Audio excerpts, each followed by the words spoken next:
Salut à tous, c'est Frédéric Delavier.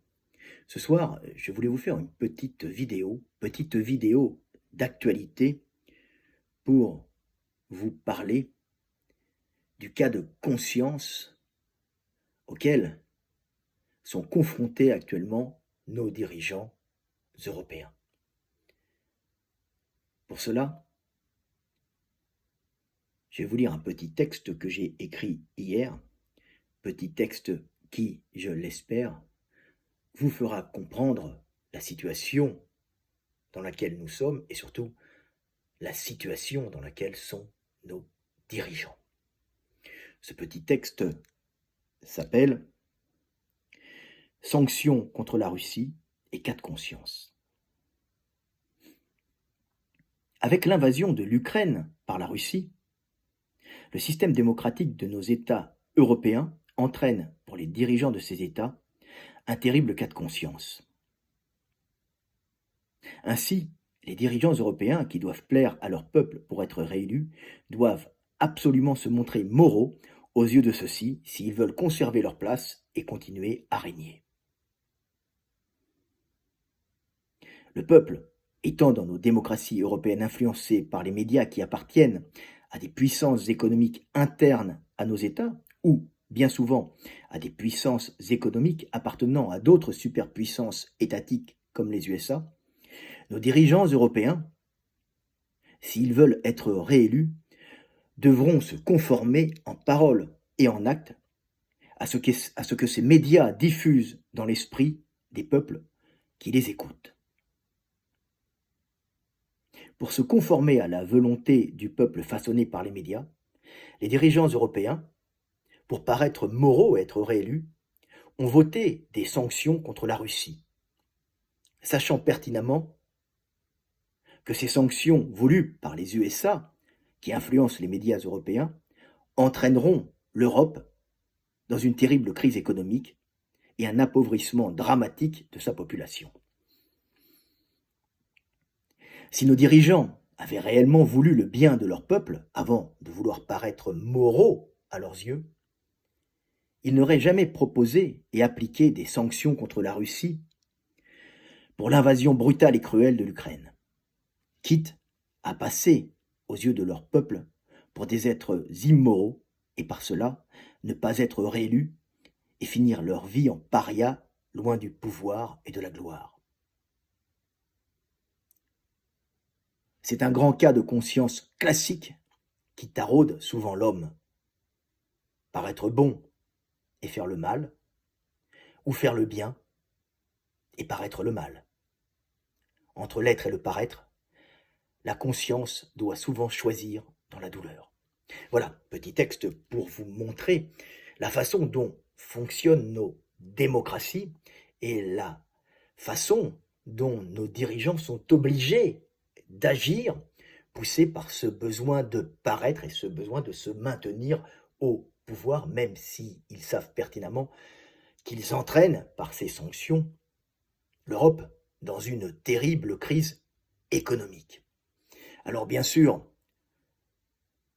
on peut critiquer ce système, mais le système russe n'est pas mieux que le système de nos démocraties européennes, puisque en Russie, nous avons un autocrate qui est élu, certes, mais qui dirige d'une main de fer et qui sait que la cruauté, la force, sont pour lui une façon de séduire et de peuple, et de séduire et de se faire élire par le peuple russe qui n'a pas du tout les mêmes valeurs que les peuples européens.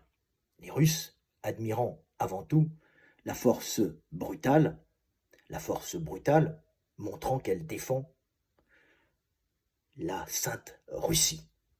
Ce ne sont pas du tout les mêmes individus, ce sont des humains comme les Européens, mais leur morale est bien différente.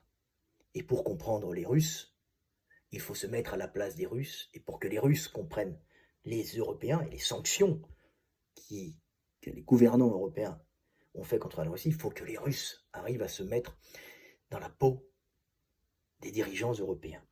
Il n'y en a pas un qui est mieux que l'autre. Ce sont simplement des peuples avec des façons de fonctionner différentes, mais on voit qu'actuellement, l'irrationnel et la violence ont pris le pas sur la logique pragmatique qui devrait apporter la paix des peuples. Voilà, petite vidéo pour vous faire comprendre comment fonctionnent les dirigeants européens. On ne peut pas leur jeter la pierre, ils sont ainsi faits et nos démocraties génèrent ces individus puisque ce sont des individus qui doivent plaire et se conformer à ce que désire le peuple, l'esprit du peuple étant façonné par les médias qui des fois appartiennent aux États, mais souvent peuvent être, comme on le voit actuellement, influencés terriblement par des groupes de puissance qui n'ont rien à voir avec l'Europe et qui sont d'influence américaine, donc des USA, et qui vont matraquer une certaine idéologie en Europe pour faire plier les démocraties européennes et les obliger à agir comme ils désirent qu'elles agissent, c'est-à-dire pour les intérêts des USA avant les intérêts de l'Europe. Mais nos dirigeants sont obligés de se plier à ce que veut le peuple, et le peuple est souvent influencé par des médias. Alors, c'est un système très organique, hein. Il n'y a pas de décision propre, il y a un matraquage permanent au niveau des feuilletons, au niveau des informations qui font que les esprits changent progressivement et les esprits deviennent pro-atlantistes, pro-américains, et c'est une façon très subtile qu'ont les Américains de faire valoir leurs intérêts, ou en tout cas les intérêts des grosses sociétés pétrolières et gazières du Moyen-Orient qui leur appartiennent, en tout cas, dont ils ont les licences d'exploitation. Voilà, petite vidéo pour vous parler un peu d'actualité, pour vous parler de guerre, pour vous parler de politique, pour vous montrer comment fonctionne le monde. Il n'y en a pas un qui est blanc, un autre qui est noir. Ils sont tous gris foncé, mais malheureusement, l'irrationnel a pris le dessus sur la logique énergétique et les pauvres Ukrainiens sont en train de se faire écraser par le rouleau compresseur de l'armée russe.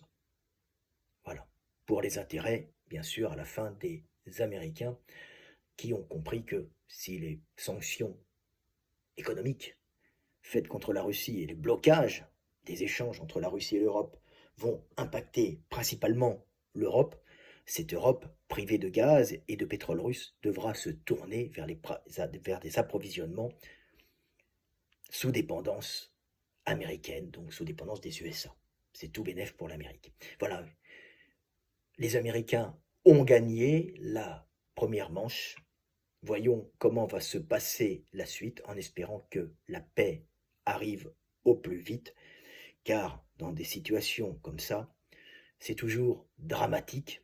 Il y a des petits-enfants qui meurent écrasés dans des immeubles qui s'écroulent sous l'effet des bombes. Il y a des jeunes hommes russes et ukrainiens qui s'entretuent pour la gloire, pas la gloire, mais pour leur pays respectif, hein, croyant qu'ils se battent pour le bien.